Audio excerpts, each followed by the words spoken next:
This segment of the news is brought to you by Sun Oil Limited.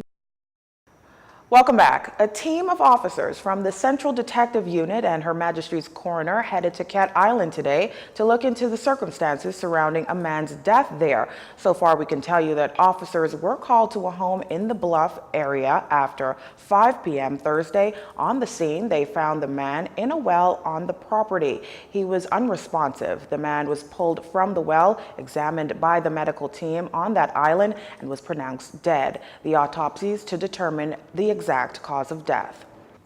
Back here in the capital, police are looking for men who fled the scene after drugs were found off Kemp Road yesterday. Officers of the flying squad searched the exterior of a home on Beneby Alley, and found a box of 68 foil packages in a plastic bag and 6 additional packages of suspected marijuana. Upon seeing the police, a group of males ran away. 112 Haitians were this morning escorted aboard a Bahamas Air chartered flight bound for Port-au-Prince, Haiti. The convoy left the Carmichael Detention Center at 6:30 a.m.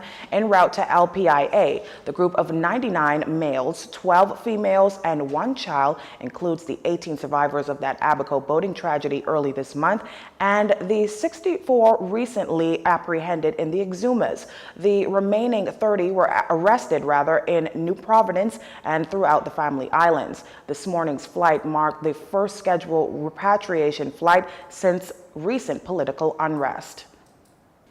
Those medical test results from a visiting 4-year-old child are back, and what was up to Wednesday, a suspected case of measles has been confirmed. The first such case here in the Bahamas since 1997. Health officials stressing the point, though, that this is an imported case.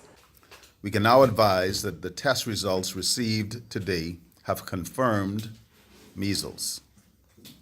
The child continues to do well, and we expect that the child will have a full recovery. This is the first confirmed case of measles in the Bahamas since 1997, and this is an imported case. The timeline of travel and illness onset strongly suggests that the child's exposure to measles occurred prior to arrival in the Bahamas. The public health surveillance team is carrying out necessary activities to assess the risk of exposure in potential contacts.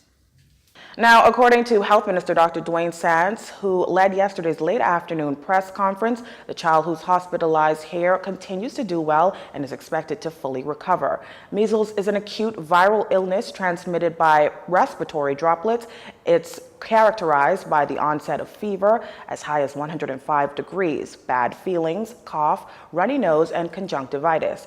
It is then followed by a distinctive rash that typically spreads from the head to the chest and body onto the lower extremities. While usually a mild, moderately severe illness, it can lead to complications like pneumonia, encephalitis, and even death. In fact, more than 115,000 people died from measles last year globally.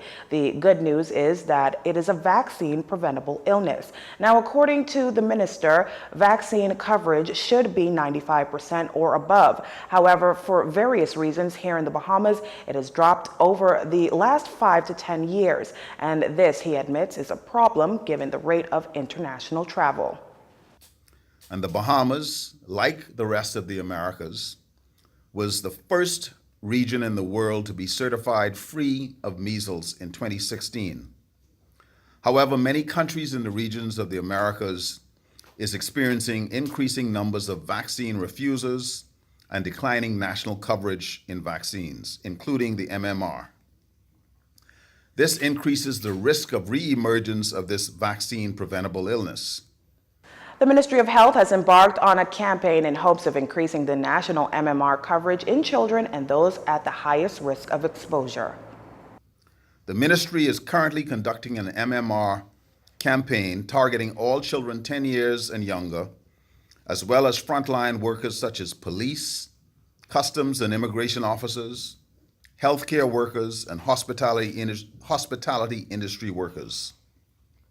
The aim is to increase the national MMR coverage in children and persons at highest risk for exposure. Government clinics will provide increased access to vaccines by extending immunization sessions through opening hours. Additionally, schools and workplaces and planned community events will also be outreach sites. Everybody is encouraged to update their vaccine coverage, and parents are reminded to ensure that children are presented for scheduled immunizations to keep them protected from vaccine-preventable illnesses such as measles. Additionally, should you, your child, or anyone you know experience symptoms, seek medical care from your primary care provider or the nearest community clinic. If you or anyone you know have any of the mentioned symptoms, seek medical care. The Bahamas has secured millions of dollars for development projects like upgrades to the National Stadium. This having inked a $12 million bilateral agreement with the People's Republic of China. Signing for China was its ambassador, who said such partnerships meet one of the people's objectives of assisting other developing nations. China, he said, was also interested in providing assistance to other developing countries within a framework of South-South cooperation. This agreement is the second such offer to the Bahamas in recent years.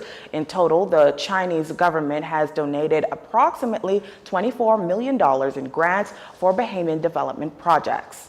Our final stories are up next. This segment of the news has been brought to you by Sun Oil Limited.